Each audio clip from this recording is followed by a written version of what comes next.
again, ladies and gentlemen, boys and girls, and welcome to Stop the Train, Stop the Train. And I'm starting out by showing you a picture of Anne Frank from the Encyclopedia Judaica, Volume 7, page 53. She appears to be about 7 or 8 years old, maybe 9. I'm not sure when this picture was taken, and there's no information on it. And coincidentally, this particular picture is, I didn't see it online. It might be online. You might have to search around for it. But this is a no-brainer video for us. And I'm going to start with, when I was going to grade school back in the 60s, the Diary of Anne Frank was part of the curriculum. And it was in all of the elementary school libraries. And it was often read to us in our classes, and especially after lunch. And today, there are many bloggers and websites addressing the issue that the Diary of Anne Frank is a concocted hoax.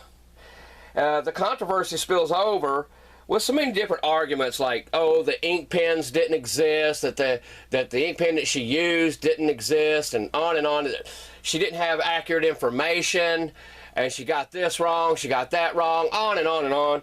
And there's even one guy that's got a website online where he has like 30 pages of information attesting how the Diary of Anne Frank must be a fraud. Absolutely. But here we see a picture of her, don't we? And this comes from the Encyclopedia Judaica, which to me is the highest form of English literacy. There are no mistakes in the Encyclopedia Judaica. It is flawless, and it is written extremely brilliant. There's nothing wrong with the Encyclopedia Judaica. Okay, here we see the house where Anne Frank and her family lived. This is taken from the same book, page 53, volume 7 of the Encyclopedia Judaica. This right here, you'll notice, is what they call the Anne Frank tree. I suppose that's the one that she was talking about, that died here a few years ago. But her family was living somewhere in the rear of this, where her father had an office in the front part of it. Now we're going to look at my Anne Frank facts sheet. And this is taken from Encyclopedia Judaica, Volume 7, pages 52 and 53. All of this information comes from the Encyclopedia Judaica, except what I've highlighted there in italics. Born June 12th, 1929 in Frankfurt. June 12th comes from the copy that I have of the Diary of Anne Frank. It is not recorded in Encyclopedia Judaica. They just say born 1929 in Frankfurt. Next, we have that they heard her family fled to Amsterdam in 1933. On July 9th, 1942, at age 13, her family took refuge in rooms in the back of the offices of Frank's business premises. Now, they were captured by German police August 4th, 1944. Now, at age 15, when she was caught, she was next transferred to Westerbork. Now, Westerbork was a Jewish holding camp in the northeast part of Holland. It was taken over by the Germans in 1942. And that comes from volume 16, page 466, Encyclopedia Judaica. So, on September the 2nd, 1944, she was again transferred to Auschwitz. And in December of 1944, she was transferred to Bergen-Belsen with her big sister, Margot. And Bergen-Belsen was a Nazi concentration camp just outside Hanover, Germany, where it was stated in volume 4, page 610 of Encyclopedia Judaica, that 20,000 prisoners died there in March of 1945. So next we see that Anne Frank, at age 15, fell ill and died March of 1945. So what we're saying is that 20,000 people died the same month at the same concentration camp where Anne Frank died in 1945 at the age of 15. She hadn't seen her 16th birthday yet. Her diary was found shortly after her capture by the Friends. These were the Friends that helped support them, the non-Jewish, probably Lutherans or Catholics that had supported them and given them food. Her diary was first published in 1947. And the book that I'm going to be referring to is printed in 1967, and it's a reprint from 1952. Now, her diary begins in June the 14th, 1942, and ends in August the 1st, 1944. And we're going to look at some of that.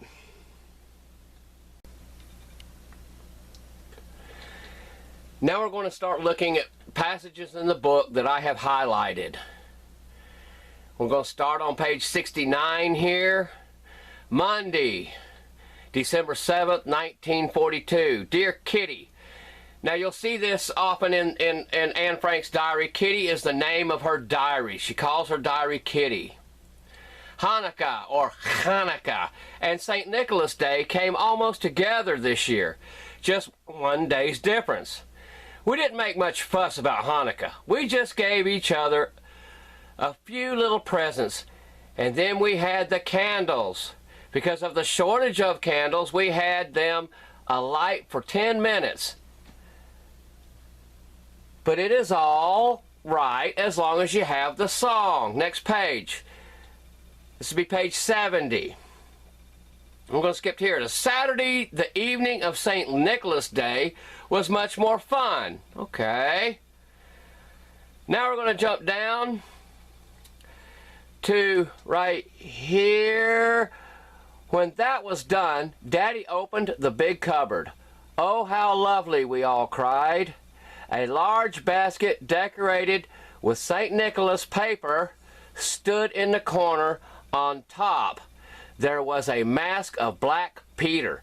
Okay, we're talking about St. Nicholas paper, wrapping paper, and we're talking about a mask of Black Peter. I'm not going to go into Black Peter. It's a ritual that I believe the Dutch still celebrate even today. I'm not going to go there. It could be politically incorrect for me to talk about the festival of Black Peter, but you can look it up online and you can see pictures, and that's all well and good. Right here, in any case, it was a nice idea, and as none of us had ever celebrated St. Nicholas, it was a good way of starting. Now we're going to jump up to page, this next page, 71. It was fun to watch. First, the way the pieces of meat, they're making sausages. First, the way the pieces of meat went through the mincer 2 or 3 times. Then how all the accompanying ingredients, I assume spices, were mixed with the mincemeat. And then how the intestine was filled by means of a spout to make the sausages. Right there, sausages. We fried the sausage meat and ate it with sauerkraut for supper that evening. But the Gelderland sausages had to be thoroughly dried first. So we hung them over a stick tied to the ceiling with string. Well, here we have some Jews hiding in Holland from the Germans, and they're eating pork sausage. And not only are they eating pork sausage, they are making pork sausage. Let's jump up now to page 74. Tuesday, December 22nd, 1942. Dear Kitty, the secret annex. Now the publishers call where they're living the secret annex. I'm just going to call it the annex. The annex has heard the joyful news that each person will receive an extra £1/4 pound of butter for Christmas. An extra £1/4 pound of butter. Well, excuse me, but I don't think that the Dutch used English measuring increments during this time. A £1/4 pound of butter for Christmas? I don't think so. A £1/4 pound. An English £1/4 pound, I'm assuming here? That might seem a little strange, wouldn't you think? Okay, now we're going to go to page 136. Monday, December 6th. Now, this is in 1943, a year later. Dear Kitty, when St. Nicholas Day approached, none of us could help thinking of the prettily decorated basket we had last year. And I especially thought it would be very dull to do nothing at all this year. I thought for a long time about it until I invented something funny. All right, and then it goes into how she made a great big, decorated a big basket, and then she wrote this poem. This is a poem written by a Jewish girl who's like 13 years old. This is on page 137, next page, 1943. Santa Claus has come once more, though not quite as he came before. We can't celebrate his day in last year's fine and pleasant way, for then our hopes were high and bright, all the optimists seemed right, none supposing that this year we would welcome Santa here. Still, we'll make his spirit live, and since we've nothing left to give, we've thought of something else to do. Each, please look inside his shoe. Whew. Now, this is written by a Jewish girl. Got Santa in here twice. Santa Claus. And this is for Christmas, 1943.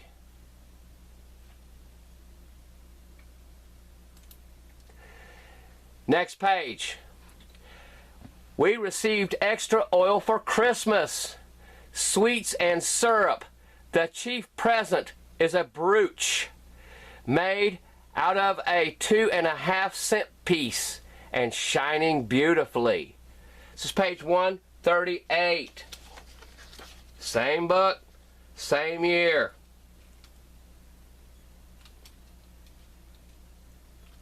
Now let's go to page 139. I've copied the whole page here so that you can see. Friday, December 24th, 1943. Page 139, right here. And we're just going to read this sentence here. Especially at this time of year, with all the holidays for Christmas and the New Year. And we are stuck here like outcasts. Christmas and the New Year. Well, excuse me, but the Jewish New Year doesn't fall on the Christian New Year, does it? No, I don't think so.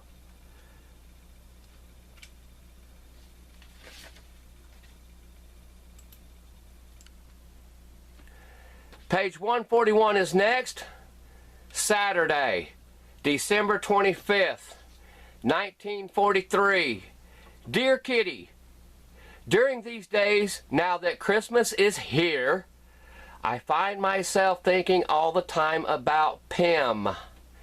Pim is her kind of like her boyfriend.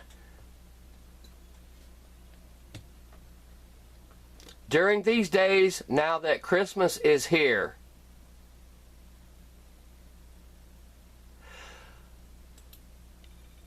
Monday, December 27th, 1943. Dear Kitty, on Friday evening, for the first time in my life, I received something for Christmas. Well, how come in 1943 we don't have anything about Hanukkah? There's not very much. And how come we jump right past Rosh Hashanah? We've been here now. We don't have anything of the Feast of the Passover. There's nothing about Passover. There's nothing about Purim. Huh.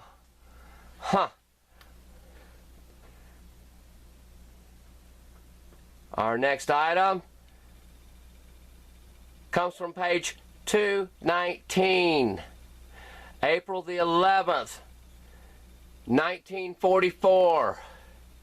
Dear Kitty, my head throbs. I honestly don't know where to begin. On Friday, Good Friday, we played Monopoly. They played Monopoly on Good Friday. Oh my goodness, but we skipped right over Purim and Passover, didn't we? Again, nothing about Purim, nothing about Passover.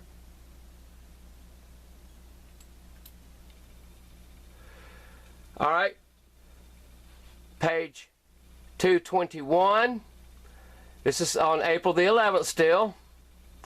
The married couple with the torch would probably have warned the police. It was Sunday evening, Easter Sunday. Easter Sunday?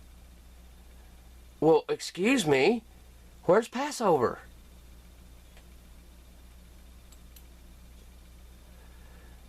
Now we're going to go to page 266. Start anywhere. The milk's going sour, windows can't be opened, and we wretched outcasts sit here suffocating while other people enjoy their Whitsun holiday. Well, what is Whitsun holiday? Whitsun holiday what is it? This is from the May the 31st. It comes 7 Sundays after Easter, and it is to represent Pentecost. Excuse me? We have Jews celebrating or mentioning or even having anything to do with Whitsun holiday? Someone hasn't done their homework.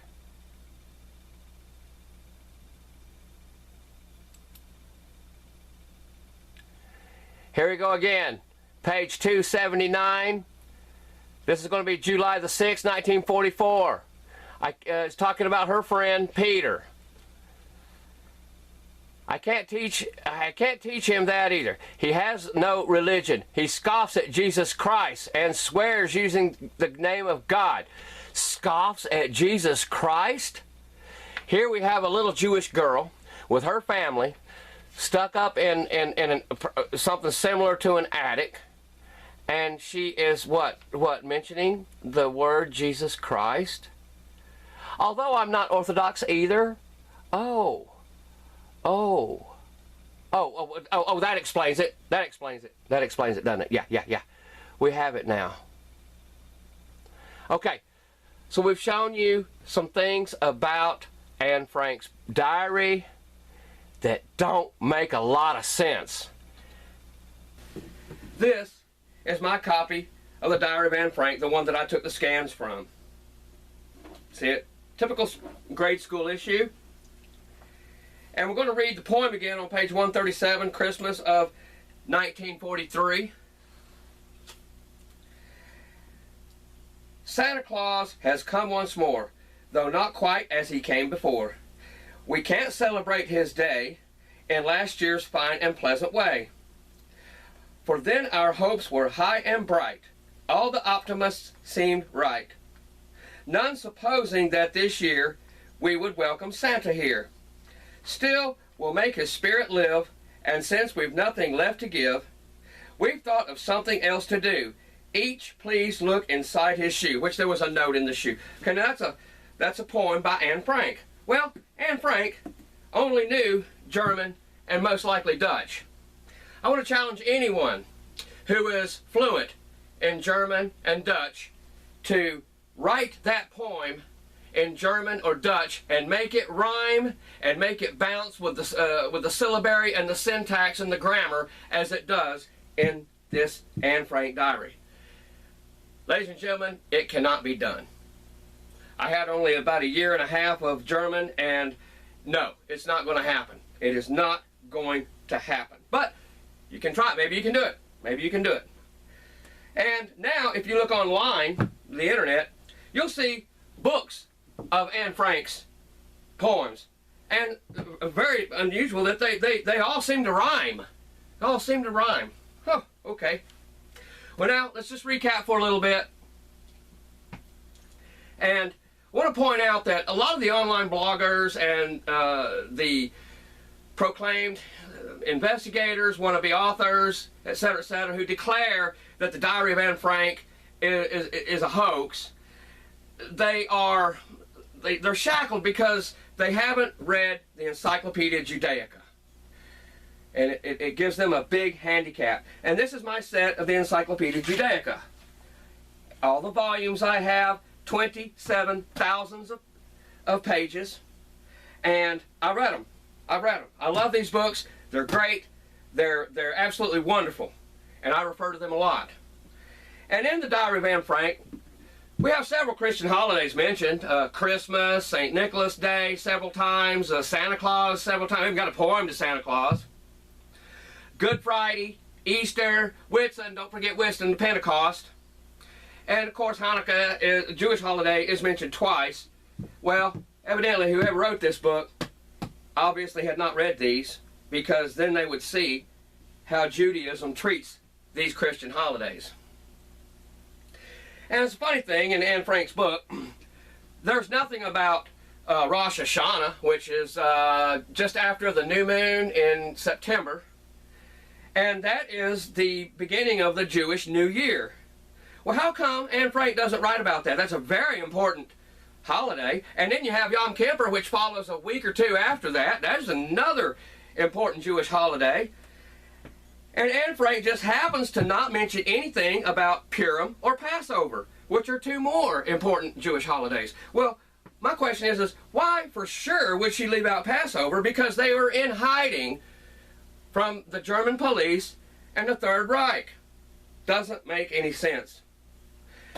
And I just want to touch again is not only is Anne Frank making light of her family making sausage, pork sausage, but they're eating pork sausage, and ladies and gentlemen, this is not kosher.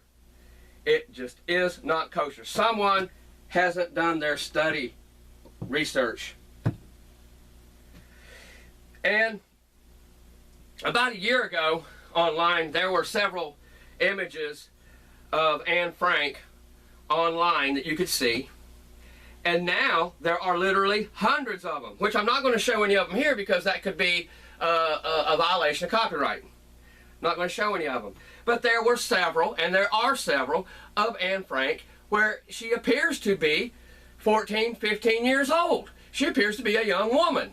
And she's in a nice white dress.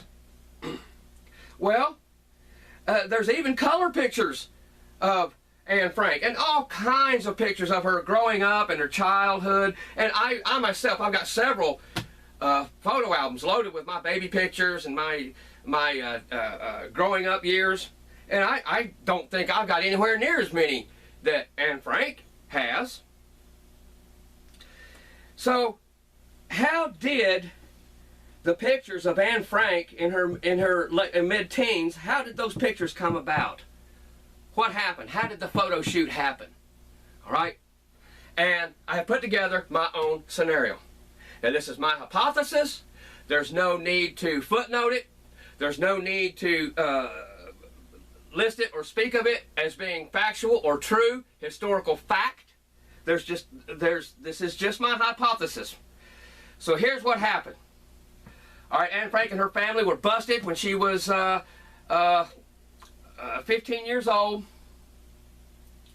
and she was loaded up on a train with her sister going to Westerbork to the Jewish holding camp. But right as the train was going off, there was a German officer, a high-ranking German officer there.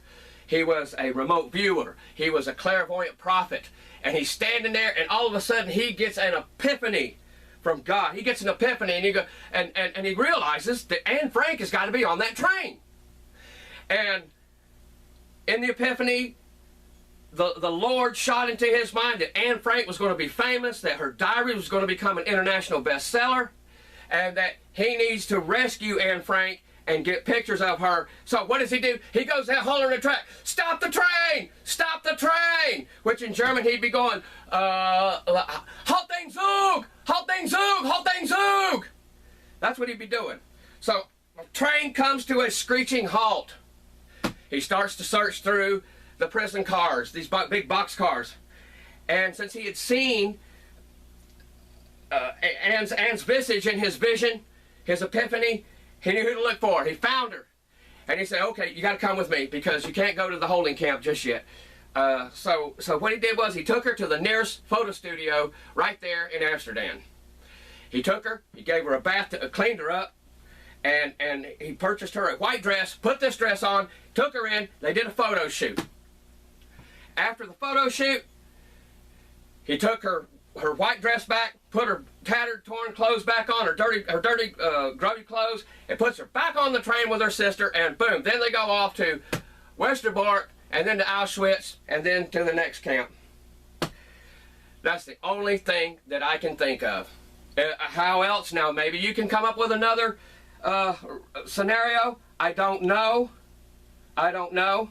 You might can, but that's the only one that makes sense to me.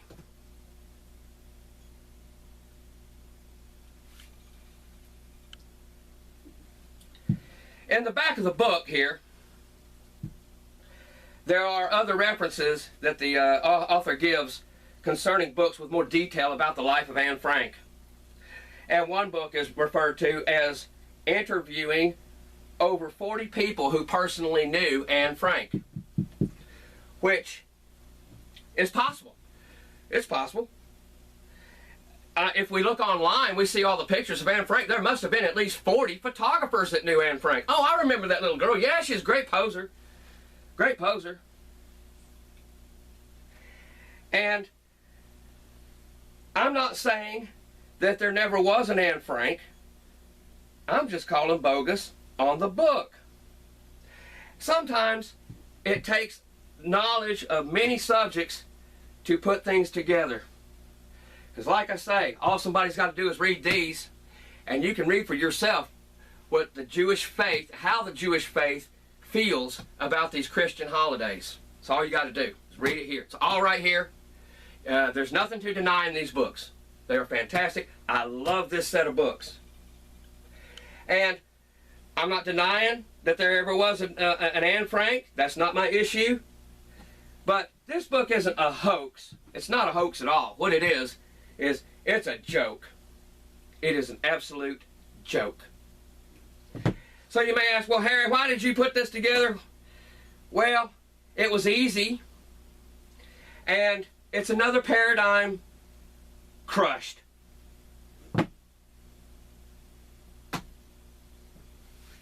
Thank you.